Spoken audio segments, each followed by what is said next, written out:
Gandang buhay mga kapatid. Welcome back po sa ating channel. Ngayong araw nandito po tayo sa ating taniman ng mga tanglad. Yan, malago na po sila. Kanina nagukay tayo ng isang buong tanglad. Matanim natin, isang ganito. Yan. At magtatanim po tayo ng mga bini tulad dito. Ganito po.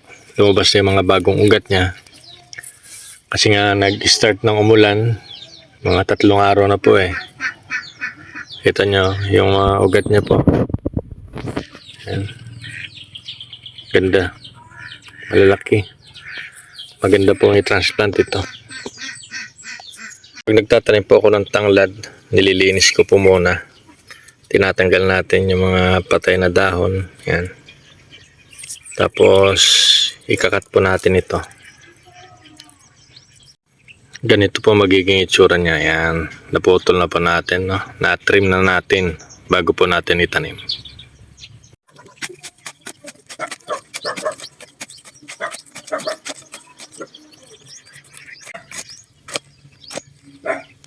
Tapos ilubog na po natin. Yan.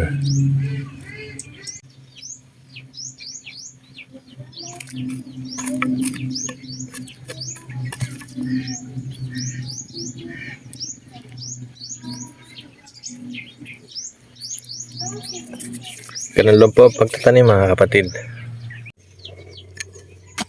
Ito po mga pinagtataniman natin ngayon, mga dati rin natin tinaniman kaso namatay po yung naipunla natin na mga tanglad.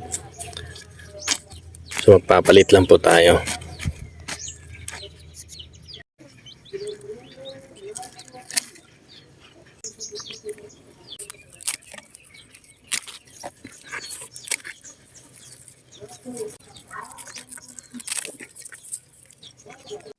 Maganda pong mag-transplant ng tanim ngayon mga kapatid dahil nag-uulan na po.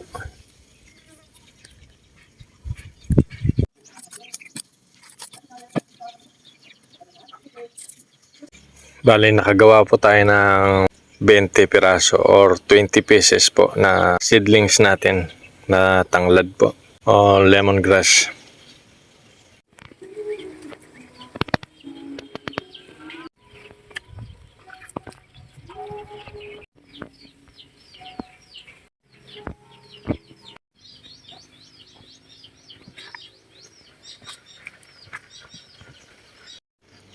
Ang kagandahan po sa pagtatanim ng tanglad mga kapatid ay nagiging panlaban din po natin ito sa mga insekto.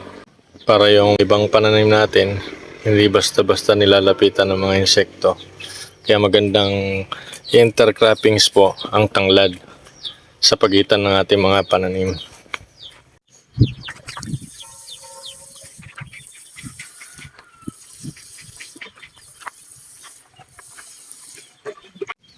Hanggang dito na lang po muna tayo mga kapatid at sana nakatulong po ang video na ito sa inyo.